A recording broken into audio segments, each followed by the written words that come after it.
vamos a hablar del fentanilo, ¿te parece? Me parece muy bien. Mira, está el tema de que después de que el presidente de la República insistió en que México no produce fentanilo e hizo un llamado al gobierno de Estados Unidos para que, bueno, primero un llamado para consultar con médicos sobre la necesidad de prohibir el fentanilo en México. Tú sabes que este opiáceo sintético es un analgésico, anestésico, que se utiliza frecuentemente para calmar dolores terribles. Estamos hablando de los dolores producidos, por ejemplo, entre otras cosas, por el cáncer. Exacto. O por múltiples fracturas, etcétera. Es un medicamento básico y fundamental que vino a sustituir lo que en otros tiempos fue la morfina, porque la morfina creaba efectos colaterales, entre otras, la adicción. Bueno, el fentanilo se usa para eso, pero también se usa para cometer crímenes. ¿Cuáles crímenes? Tráfico de esta pastilla, de este opiáceo, hacia los Estados Unidos, donde, de acuerdo con los datos estadounidenses, en 2021 murieron 107,000 adictos estadounidenses, y esto alarma. Por sobredosis. Por sobredosis. Entonces, es un problema crucial en el tema seguridad México-Estados Unidos. ¿Estás de acuerdo? Totalmente. Bueno, el presidente de la República, después de decir que aquí no se produce, y luego vieron la reacción de Estados Unidos diciéndole, señor presidente, no mienta, sí se produce, lo dijo ayer Brian Nichols, él es, digamos, el subsecretario de Estado para asuntos del hemisferio occidental, etcétera. El presidente hoy aceptó finalmente que sí, bueno, que sí se producen pastillas de fentanilo, es decir, los insumos, la sustancia base, la materia prima llega principalmente de China, de la India y de otras partes, y aquí se manufacturan las pastillas estas terribles y se exportan a la Unión Americana, por decirlo de alguna manera elegante. ¿Quién lo hace? Lo hacen los cárteles delictivos, principalmente el cártel de Sinaloa, entre otros. Por supuesto, también hay más. Dice aquí se troquelan, se cortan estas pastillas, y dice que es irresponsable que los legisladores en Estados Unidos arremetan contra México cuando tienen una crisis de consumo en ese país.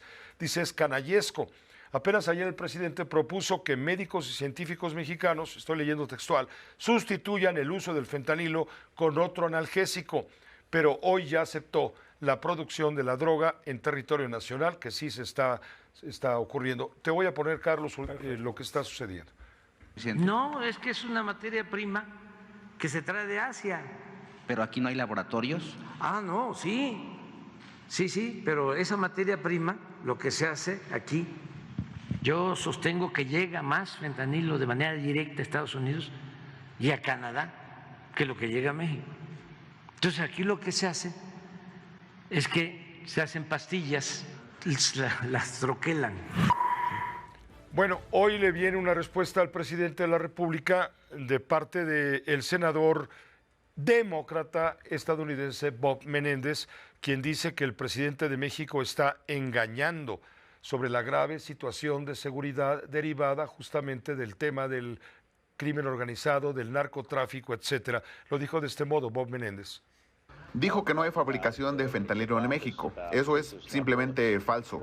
O se engaña a sí mismo o tratan de engañar al pueblo mexicano. Pero ciertamente nosotros no nos engañemos. Esto tiene grandes consecuencias para los Estados Unidos. Fue en una entrevista con la cadena MSNBC, sí. El presidente él es presidente del Comité de Relaciones Exteriores del Senado de los Estados Unidos, tiene un gran poder, insistió en que la política de abrazos no balazos instrumentada por el presidente López Obrador obra en contra de los cárteles del narcotráfico, no ha tenido los resultados suficientes. Incluso Naciones Unidas está diciendo que México, ni modo, pero es un país de tránsito para la droga hacia Estados Unidos y Canadá, y asegura que las organizaciones criminales en México son sumamente poderosas. Se percibe que hay fragmentación del panorama criminal y dice que estos cárteles mexicanos están actuando con grave peligro para América Latina. En fin, ese es el contexto general para que comentemos, Carlos, si te parece. Pues muy claro, gracias, Pepe. Empecemos por lo último. Sí, el fentanilo se produce en México, llámele como quieras, troquelado, llegan los precursores químicos, aquí se procesan, se hacen las pastillas y se exportan a los Estados Unidos. También debe de llegar directo a Estados Unidos, no sé cuánto, también llega a Canadá, no sé cuánto. pero aquí llega mucho. Y el problema del crimen organizado en este negocio, Pepe, no es solo pues, que genera un daño a nuestros vecinos y nuestros vecinos están enojados, pero vamos a suponer que eso no nos importa. Creo que debe de importarnos qué le pasa a nuestro vecino, pero supongamos que no nos importa. El problema de fondo, Pepe, es que estos cárteles ganan mucho dinero haciendo esto. Y al ganar mucho dinero, fortalecen sus estructuras criminales, compran más armas, se expanden a otros negocios, desplazan a los chiquitos. Y la razón por la que hay que combatir el crimen y hay que ponerle límites claros es que si no lo haces hoy, mañana son más grandotes, si no lo haces mañana, pasado lo serán aún más. Entonces vas a tener que tener más recursos para frenarlos. Problema gigante. Gigante. ¿Cómo se exporta a los Estados Unidos? El otro dato que lo hace muy complicado, Pepe, es que es muy pequeñito. A diferencia de la cocaína o la heroína, que eran volúmenes más grandes, este es muy pequeño. Entonces sí representa un reto para los dos países de contener tanto los precursores, eso es en los puertos marinos mexicanos del Pacífico fundamentalmente, y en la frontera norte, a ellos para que no entre y nosotros para que no salga. Como es un volumen de tráfico tan potente el que hay entre los dos países, es muy difícil. Claro, del otro lado llega a algún lugar y se distribuye. Esa crítica que le hacen muchos a los Estados Unidos, pues controla tu distribución. Tienen razón, deberían de controlar su distribución. El chiste es que colaboremos para frenar acá, que ellos colaboren para frenar allá y disminuir el problema, tanto por salud de nuestros vecinos como por disminuir las ganancias a nuestros cárteles y porque al rato, como lo hemos visto con otras drogas, irá subiendo el consumo mexicano Eso iba. de fentanilo. Eso iba. El consumo criminal. Ahora, es un problema que requiere colaboración. Y esta administración colabora menos que las del pasado. El presidente está orgulloso de ello. Y pues, todo lo que vimos en el juicio García Luna es que esa colaboración tuvo límites muy claros en frenar la droga dominante entonces, que era la cocaína. Y los Estados Unidos aprendieron de ese incidente, de ese juicio, que si entra la droga es porque las autoridades mexicanas son corruptas o se hacen de la vista gorda. Entonces piensan que si el fentanilo entra a Estados Unidos y los precursores entran a México, si hay laboratorios clandestinos es porque México o se hace de la vista gorda o hay corrupción dentro de las autoridades encargadas de esto. Y seguramente es una combinación de los dos, porque la intuición dominante del presidente en su discurso de abrazos no balazos es si yo no los enfrento, vamos a apaciguar el país. El problema es que al no enfrentarlos, se expanden, se dedican a otros negocios, atacan al cártel vecino, se generan, a diferencia de lo que leías de fragmentación de los grupos criminales, yo creo que lo que estamos viendo es el predominio de dos grandes grupos criminales, el cártel de Sinaloa y el cártel Jalisco Nueva Generación, que digamos también de pasada, lo que vimos en Matamoros, el secuestro de estos norteamericanos y asesinato de unos de ellos, tiene que ver con la disputa entre dos carteles, donde parecería, según reportes de prensa y lo que salió en Guacamaya Leaks, es que el gobierno ha tenido una política de ser más laxo con un grupo criminal, el cártel del Golfo, que mientras contenga al cártel de Jalisco Nueva Generación, como que no se le ataca a él. Entonces, un problemón para nuestra salud, para la de ellos y para la paz del país. Porque criminales organizados con dinero, armas, se van metiendo otros negocios. Tráfico de niñas, extorsión, lo que tú te imagines, lo van a estar haciendo y cada vez más y mejor. ¿Te acuerdas cuando se intervino, al cartel, a la familia michoacana, cuando el presidente Peña Nieto finalmente dijo vamos a poner un límite, agarraron a la tuta, encontraron la contabilidad de la tuta y la droga en ese entonces eran otras drogas, no era todavía el fentanilo.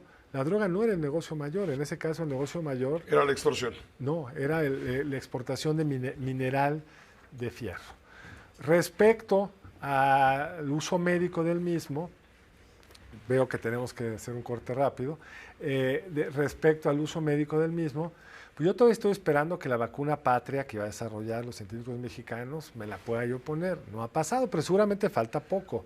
Yo todavía estoy esperando que el glifosato, que se ha prohibido porque vamos a desarrollar un nuevo herbicida menos contaminante, esté listo, pero todavía no está. Entonces, si desarrolláramos uno mejor, sería fantástico. Pero mientras se desarrolla, sería criminal no proveerle a los que están enfermos de algo serio, con dolores profundos, con todos los controles que debe ser, que es una fracción de lo que se mueve de forma ilegal, no tengan acceso a medicamentos potentes contra el dolor.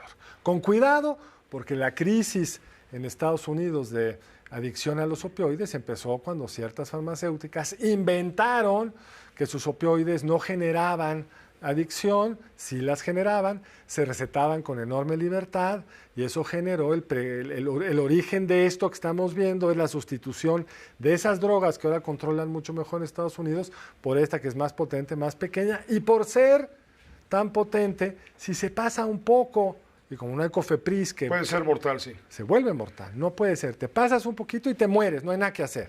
Y por eso estamos en esta crisis, Pepe.